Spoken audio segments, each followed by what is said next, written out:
Well, the Tivoli was in its heyday in the 50s, you know, when literally it was the entertainment. So cinemas like the Tivoli were in every neighbourhood, were in every district within the city centre. And again, there were hundreds of them, right out as far as Ballyfermot, Crumlin, St Stephen's Green, the Green Cinema, the Cartoon Cinema on Grafton Street. And the Tivoli was part of that whole family of cinemas that everybody went to for the entertainment. That was the entertainment. So by the 80s they were in major decline, and the likes of the Tivoli was changed from a cinema into a theatre, and it did very well. But again, that medium changed also. So in the last, say, 15 years, the Tivoli itself as a cinema and as an entertainment space and as a theatre has completely declined. So the Tivoli, which would have formed part of the whole social fabric of the neighbourhood, and cinemas in general, which form part of the whole fabric, you know, of Western society, you know, it's kind of an Americanization, and that was where people, you know, made their escape, was in the cinema.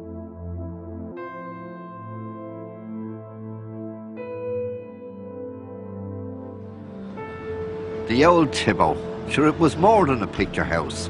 It was a university where we learned all about the Blue Nile and the White Nile and Stanley and Livingston and things that we never learned in the schoolroom. That's where we used to queue there, up along the laneway there, and the usher with his belt off, beating us back, and we all clutching our fourpence and our items.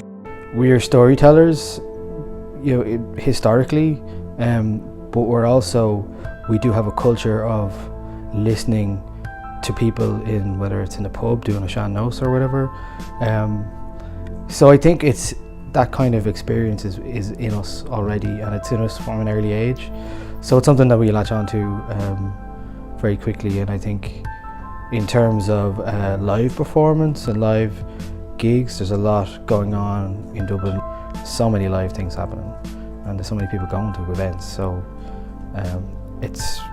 I think it's one of those rare experiences that we still value, because it's not on the internet. It's very much like you have to be there to experience it. So I see it as a cultural building, and I see it as a cultural loss, absolutely, without doubt. And I also see it as a kind of memory loss as well, and an actual loss, because all these places are not just closing down, but they're being pulled down.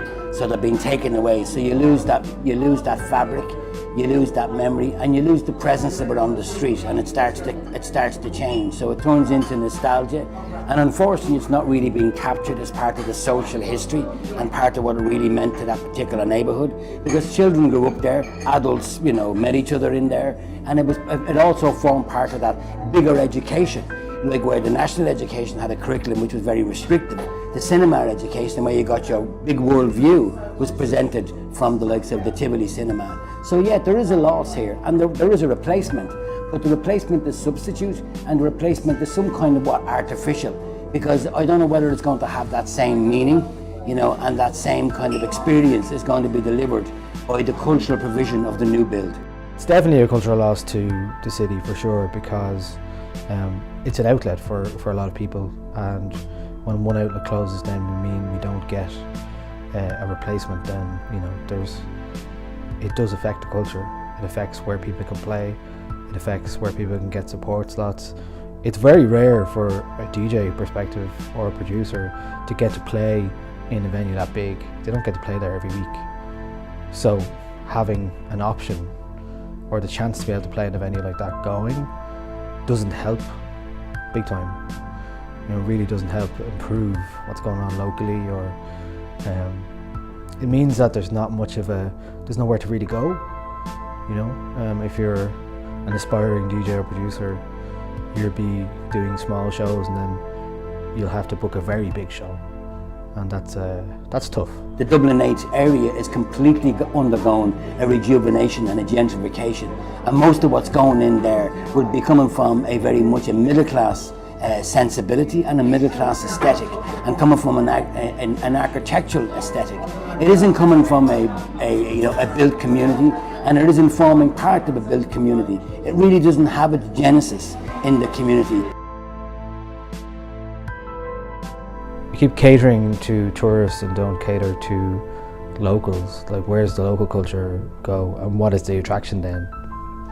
You know, where does the attraction for people visiting, You know, I think a city should be a vibrant place, and it should have its local culture to offer to tourists as well, and not just be, well, you've got Temple Bar and you've got the trad stuff going on, you can do all that stuff if you want, but like, people are more discerning. I think especially young travellers are more discerning in terms of what they want.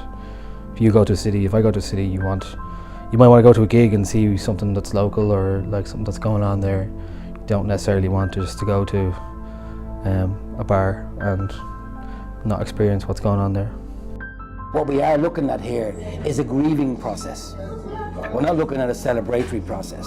And within that grieving process, I suppose there is memory and there is a recalling, but it is a grieving process. The Tivoli, as we know it, is to be pulled down and to be buried.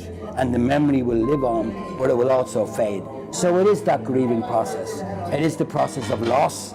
And that in itself, you know what I mean, is a fairly big process. Not just a loss for me, but it's a loss for the landscape of the city. And it's a loss for the local community. So it's about landscape and conflict. And that's the way it will be, you know. And as I say, the ground itself will hold the memory for those into the future as to what it is. But something is leaving, something's been taken away, something is going to be lost.